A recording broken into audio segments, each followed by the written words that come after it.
भारत में एक से बढ़कर एक पहलवान हुए जिन्होंने दुनिया में देश का नाम रोशन किया और खूब नाम कमाया। ऐसे ही एक पहलवान का नाम था गामा पहलवान।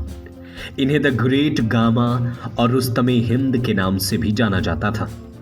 22 मई 2022 को उनका 144वां जन्मदिन है और गूगल ने डूडल बनाकर उनके जन्मदिन को और खास बना दिया। गामा पहलवान ने अपने जीवन के 50 साल कुश्ती को दे दिए और कई खिताब जीते। बताया जाता है कि उनका जीवन का अंतिम समय काफी तंगी में गुजरा। तो आइए गामा पहलवान की उनकी लाइफ, करियर, डाइट और वर्कआउट के बारे में विस्तार से जानते हैं। गामा पहलवान का मूल नाम गुलाम मोहम्मद बख्श भट्ट था। बताया जाता है कि उनका जन्म 22 मई 1878 को अमृतसर के जब्बोवाल गांव में हुआ था। उनके जन्म को लेकर विवाद है क्योंकि कुछ रिपोर्ट बताती है कि उनका जन्म मध्य प्रदेश के दतिया में हुआ था। गामा पहलवान की लंबाई 5 फीट 7 इंच और वजन लगभग 113 किलो था। उनके पिता का नाम मोहम्मद अजीज बख्श था और पहलवानी की शुरुआत गुरु गामा पहलवान को उनके पिताजी ने ही सिखाए थे। कुश्ती के लिए शौक के कारण उन्होंने बचपन से ही पहलवान बनने का सपना देख लिया था। बस फिर क्या था, उन्होंने कम उम्र में ही कुश्ती लड़ना शुरू किया और देखते ही देखते एक से बढ़कर एक पहलवानों को मात देना शुरू कर दिया और कुश्ती की दुनिया में उन्होंने अपना नाम बना लिया।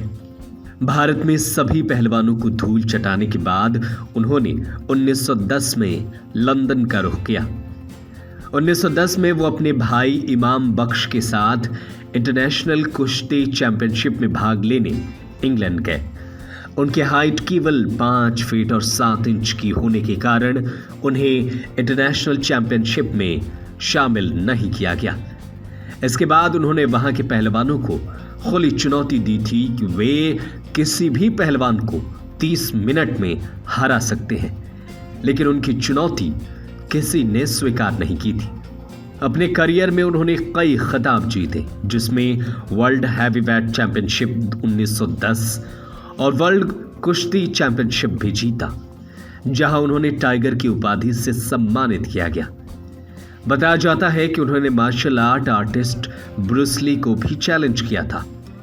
जब ब्रूस ली गामा पहलवान से मिले तो उन्होंने उनसे द कैट स्ट्रेट सीखा, जो युग पर आधारित पुशअप्स का वेरिएंट है।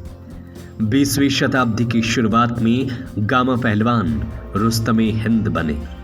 गामा पहलवान गांव के रहने वाले थे और उनका खान पान भी देसी हुआ करता था। रिपोर्ट दावा करती है कि उनकी डाइट काफी हैवी हुआ करती थी। वे रोजाना 10 लीटर दूध पिया करते थे। इसके साथ ही 6 देसी मुर्गे भी उनकी डाइट में शामिल थे। साथ ही एक ड्रिंक बनाते थे जिसमें लगभग 200 ग्राम बादाम डालकर पिया करते थे। इससे उन्हें ताकत मिलती थी और बड़े बड़े पहलवानों को मात देने में मदद मिलती थी। कैसी लगी आपको हमारी ये स्टोरी, हमें कमेंट करके जरूर बताएं। Bureau report, KBC news.